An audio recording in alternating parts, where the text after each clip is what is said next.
The scream of sirens sliced through the quiet evening air, red and blue lights pulsing against the manicured lawns of our suburban street.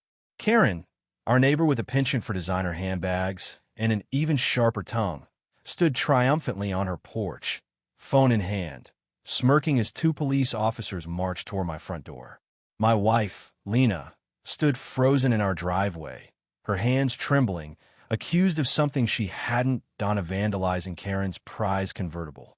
The allegation was absurd, but Karen's venomous glare said she'd stop at nothing to see Lena humiliated. This wasn't just a misunderstanding. It was a declaration of war.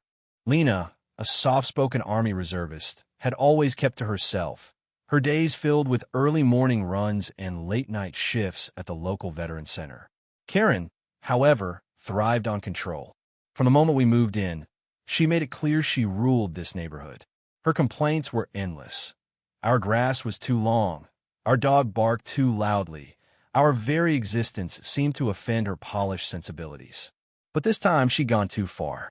She claimed Lena had keyed her car and slashed its tires in a fit of jealousy and accusation, as baseless as it was vicious.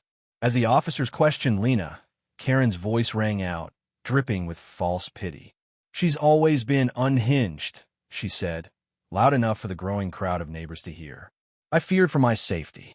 The truth, however, was uglier than Karen's lies. Days earlier, Lena had politely asked Karen to stop letting her dog relieve itself in our yard. Karen's response was a scoff and a door slammed in Lena's face.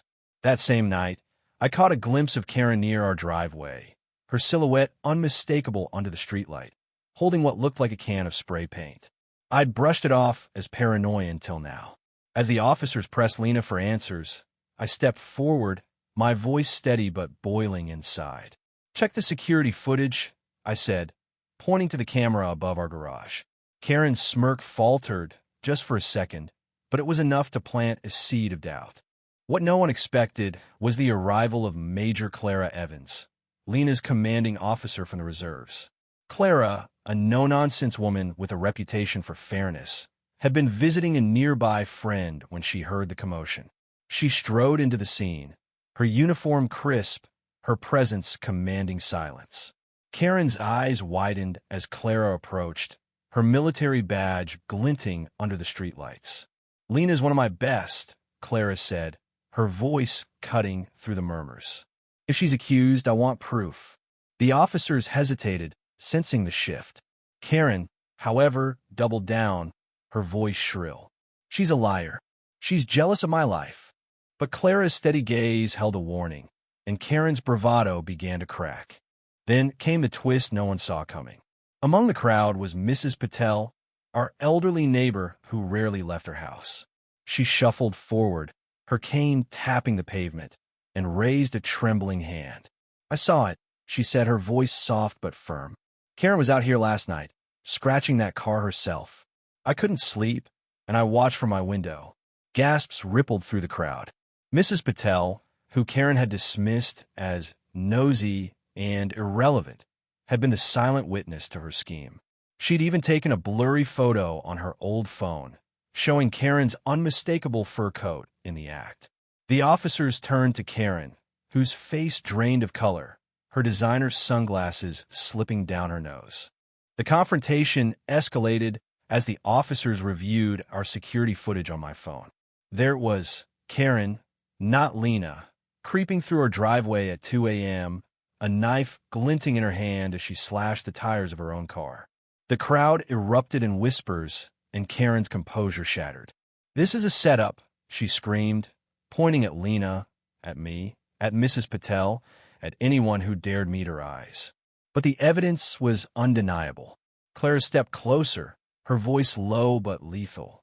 "You try to ruin a good woman's name for a petty grudge. You're not just a Learia disgrace." Karen's mouth opened, but no words came. For the first time, she was speechless, her arrogance crumbling under the weight of her own actions. Karen's downfall was swift and merciless. The officers, now apologetic, informed her that she'd face charges for filing a false police report and vandalism. The neighbors, once intimidated by her haughty demeanor, turned away, their murmurs now laced with disdain. Lena, still shaken, stood tall beside Clara, who placed a hand on her shoulder. "You didn't deserve this," Clara said, loud enough for the crowd to hear. "But you handled it with grace." Karen, humiliated, retreated into her house, her designer heels clicking weakly against the porch. The crowd dispersed, but the story of Karen's self-inflicted ruin spread like wildfire, a cautionary tale whispered over fences and coffee cups. In the days that followed, Lena and I received apologies from neighbors who'd stayed silent during Karen's reign of petty terror. Mrs. Patel became an unexpected hero, her quiet courage inspiring others to speak up.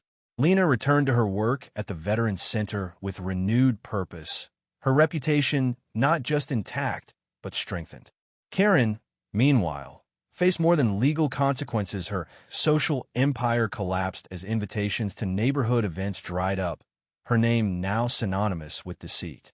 The badge that had once symbolized Lena's duty became a beacon of her resilience, a reminder that truth, though tested, could prevail.